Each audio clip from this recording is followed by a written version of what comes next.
La frappe a touché des commerces et soufflé les balcons d'une zone résidentielle. La Russie a une nouvelle fois visé la ville de Zaporijjia, une attaque qui a tué 5 personnes. Et c'est aussi la nuit dernière que les détails du plan de paix proposé par Donald Trump ont été divulgués. Plan, vous allez le voir, très favorable à la Russie. S'il était appliqué, l'Ukraine se retrouverait dans une situation de capitulation. Volodymyr Zelensky a affirmé cet après-midi qu'il ne trahira pas son pays et il va préparer une contre-proposition. Sophie Chevalreau. Un sourire forcé. Volodymyr Zelensky reçoit les négociateurs américains pour discuter du plan de paix de Donald Trump. Il le juge inacceptable et dans un message aux Ukrainiens se dit prêt à tourner le dos aux États-Unis. L'Ukraine pourrait être confrontée à un choix très difficile. Soit la perte de dignité, soit le risque de perdre un partenaire clé. Car le plan américain prévoit une réduction du territoire ukrainien. Les régions de Louhansk et Donetsk feraient alors partie de la Russie, de même que la Crimée, annexée en 2014.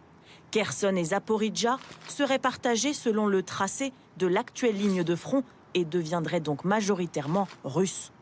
Une humiliation pour les Ukrainiens, les Russes gagneraient des terres au-delà de la ligne de front. La Russie obtiendrait, sans combattre, des villes qu'elle essaye désespérément d'arracher à l'Ukraine depuis des années.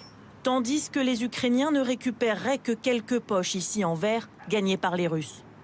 C'est pas du tout équilibré, cet accord de paix, il est clairement en faveur de la Russie et s'apparente davantage à une capitulation pour l'Ukraine qu'à autre chose. Toujours selon ce plan, l'armée ukrainienne passerait de 800 000 à 600 000 militaires et Kiev s'engagerait à ne pas rejoindre l'OTAN.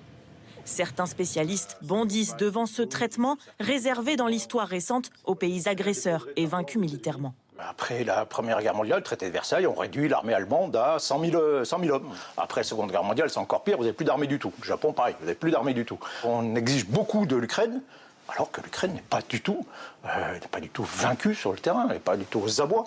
Moscou est en position de force et le chef du Kremlin le sait. Ce soir, Vladimir Poutine appelle l'Ukraine à accepter ce plan américain et à négocier maintenant. En cas de refus, le président russe menace de poursuivre la guerre, de conquérir de nouveaux territoires et de rendre les conditions de la paix encore plus défavorables pour l'Ukraine. De son côté, l'Union européenne se positionne ce soir une nouvelle fois du côté ukrainien pour une paix juste et durable.